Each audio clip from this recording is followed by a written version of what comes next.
अलीबाग शहर के पास बसा एक शांत और खूबसूरत गांव है नागांव। यहाँ के लोग सादा जीवन जीते थे। समुद्र की ठंडी हवा, हरियाली और आपसी अपनापन, सब कुछ सामान्य चल रहा था। लेकिन एक रात अचानक गांव की शांति टूट गई। सुबह होते ही खबर फैल गई कि गांव के बाहर एक तेंदुआ देखा गया है। शुरू में लोगों को यकीन नहीं हुआ, लेकिन जब खेतों में उसके पंजों के निशान दिखे और कुछ मवेशी घायल मिले, तो डर धीरे धीरे हर घर तक पहुंच गया। कुछ ही दिनों में हालात और गंभीर हो गए। तेंदुआ रात के समय गांव के पास दिखाई देने लगा। एक दिन अचानक उसने कुछ लोगों पर हमला कर दिया, जिससे वे गंभीर रूप से घायल हो गए। गांव में दहशत फैल गई। बच्चों को घर से बाहर निकलने से मना कर दिया गया और शाम होते ही हर दरवाजा बंद होने लगा। सबके मन में एक ही सवाल था, ये तेंदुआ अचानक आया कहाँ से?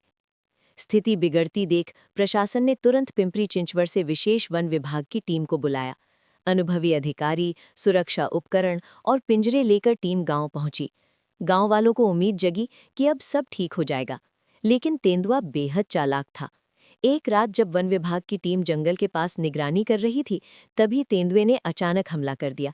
इस हमले में वन विभाग के कुछ कर्मचारी भी घायल हो गए। गांव में डर और बढ़ गया। लोग सोचने लगे कि क्या ये खतरा कभी खत्म होगा भी या नहीं। कई दिनों तक लगातार तलाश चलती रही। रात रात भर निगरानी रखी गई, रणनीति बदली गई और पूरे इलाके को सुरक्षित किया गया। आखिरकार एक सुबह लंबी मेहनत के बाद वन विभाग को सफलता मिली। तेंदुए को बिना नुकसान पहुंचाए सुरक्षित तरीके से पकड़ लिया गया। जैसे ही ये खबर गांव में फैली, लोगों ने राहत की सांस ली। डर जो कई दिनों से दिलों में बसा था, अब धीरे धीरे खत्म होने लगा। गांव की जिंदगी फिर से पटरी पर लौट आई। वन विभाग ने बताया कि जंगलों के सिमटते दायरे की वजह से तेंदुआ भटककर गांव की ओर आ गया था। ये घटना सबके लिए एक सीख बन गई कि इंसान और जंगल के बीच संतुलन बनाए रखना बेहद जरूरी है। डर नहीं, समझदारी और सही कदम ही हर समस्या का समाधान होते हैं।